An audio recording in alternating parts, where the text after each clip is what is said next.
ప్రస్తుతం పవన్ కళ్యాణ్ చేతిలో ఉన్న సినిమాలు హరిహర వీరమల్లు, ఓజీ, ఉస్తాద్ భగత్ సింగ్. ఈ 3 చిత్రాలను పూర్తి చేస్తానని సదరు చిత్రాల నిర్మాతలకు పవన్ కళ్యాణ్ భరోసా ఇచ్చేశారు. అందులో భాగంగా ముందు ఆయన ఓజీ సినిమాను పూర్తి చేయాలని నిర్ణయించారు. ఇప్పటికే దాదాపు 80% ఈ సినిమా పూర్తయింది. ముంబై నేపథ్యంలో గ్యాంగ్స్టర్ కథాంశంగా తెరకెక్కుతున్న ఓజీ సినిమా షూటింగ్ ని దర్శకుడు సుజిత్ సెప్టెంబర్లో ప్లాన్ చేశారు. కథరీత్యా ఇది ముంబై నేపథ్యమే అయినా ఇందులో కథానాయకుడి పాత్రకు విజయవాడతో సంబంధం ఉంటుందట. అందుకే విజయవాడకు సంబంధించిన సన్నివేశాలతో పాటు ముంబై సీన్స్ ని కూడా దర్శకుడు సుజిత్ విజయవాడలోనే ప్లాన్ చేశారట. పవన్ కి ఇబ్బంది లేకుండా అక్కడే ముంబైని తలపించే ఓ సెట్ ని నిర్మించే పనిలో ఉన్నారట చిత్ర యూనిట్.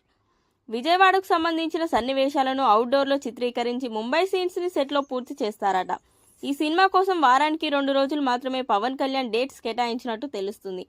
పవన్ పాట పూర్తి చేసిన తర్వాత పోస్ట్ ప్రొడక్షన్ దృష్టి సారిస్తారట సుజిత్. ఈ ఏడాది చివరిలో ఓజీని విడుదల చేయడానికి నిర్మాత డివివి దానయ్య ప్లాన్ చేస్తున్నారు.